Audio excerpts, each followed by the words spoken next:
ஏய் பார்வதி அம்மா பேசுகிறப்பா.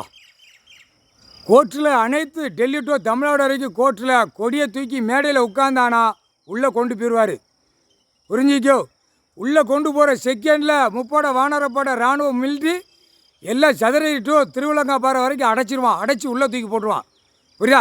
ரொம்ப சேட்டை பண்ணி பூமியை அழிச்சிக்கிட்டு இருக்கான். பூரா மணல் என்ன அள்ளிக்கிட்டு இருக்கான் தமிழ்நாடு முழுவதும். மற்ற ஸ்டேட்டுகளில் மற்ற மாநிலத்தில் ஓரளவுக்கு பரவாயில்ல, அது பூராமே ஸ்டாப் பண்ணிட்டாரு. இங்கே தமிழ்நாட்டில் விரித்து போட்டு ஆடுவான். ஏன்னா தமிழ்நாட்டில் ரொம்ப சேட்டை பண்ணோம்ல, அது எனக்கே இப்போ தான்ப்பா தெரியுது. இவரை படுத்தியிருக்கான் 7 ஜென்மத்துக்கு முன்னாடி.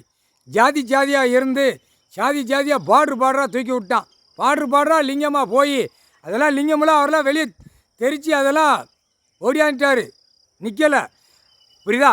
7 ஜென்மத்துக்கு அப்புறம் நான் உட்கார வேண்டிய இடத்துல கைலாசத்தில் என் வாரிசோட நாங்கள் உட்காரோம்டா, அன்னைக்கு பார்ப்போம்டா அப்படின்ட்டு வந்துட்டார். முக்கால் சத்தியம் புரிஞ்சுக்கப்பா. இப்போ கைலாசத்துலேருந்து எவன் கொடியை தூக்கி மேடை போட்டானா, அது ஏற்கனவே கணக்கு முடித்த நாள்லேருந்து அவர் போட்டார் கொடியை தூக்கலான்னு. அந்த நாள் கணக்கு உள்ளே பார்க்கையில் கொடியை தூக்கி ஆட்டினவன் போனவன் காவல்துறையில் கேட்கையில் உள்ள குடும்பம் வேரோட அள்ளிக்குள்ளே கொண்டு போயிடுவார். என்னமோ கணக்கு போடுறதும் ஏதோ விளையாட்டு காரியம் நினைக்கான். விளையாட்டு காரியம் தான் நினைக்கான். தமிழ்நாட்டுக்கார பேரில் மூளையை திரிப்பான்லப்பா. கோர்ட்டில் கேட்டுக்கப்பா. மூளையை திரிப்பா, மூளையை அகம்பாதம் பண்ணுவான். மூளையை வச்சு என்னென்ன சேட்டை பண்ணணுமோ பண்ணுவான்.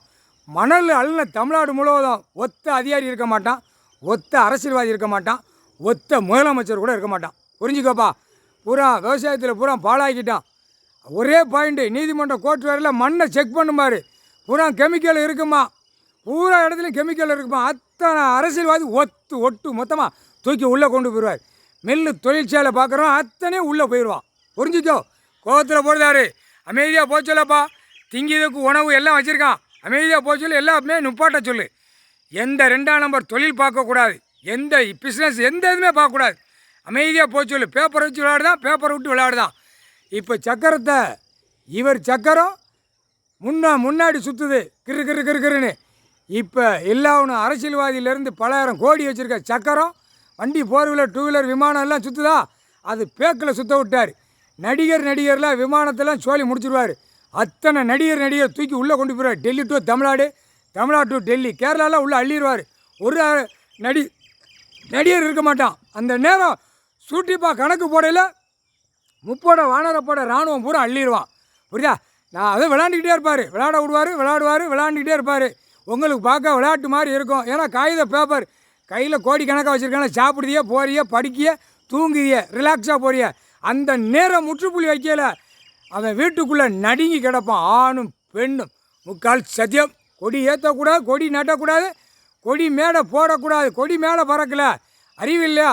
தெற்கு பால ராஜபாளையம் அவனுக்கு அறிவு இல்லையா? சோறை திங்கானா வேறு என்ன திங்க? காமுட்டா பேல கம்முன்னு போடா. காமுட்டான்னு என்னன்னு தெரியுமா?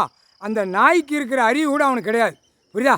பன்னி இருக்கா, பன்னி. ஏப்பா சிட்டி கிராமத்தில் பன்னி மேயும். அது உனக்கு தெரியுமா இல்லையாப்பா? நீதிபதி சர்ச்சு கோட்டார் போகிறான். ஏற்கனவே கிராமத்திலேருந்து படிச்சுட்டு போய் நீதிபதியாக உட்காந்துருக்கிய உங்களுக்கு எல்லாம் தெரியும், ஆணுக்கும் பெண்ணுக்கும். அந்த பன்னியோட அறிவு இருக்குது இந்த அரசியல்வாதி முட்டை.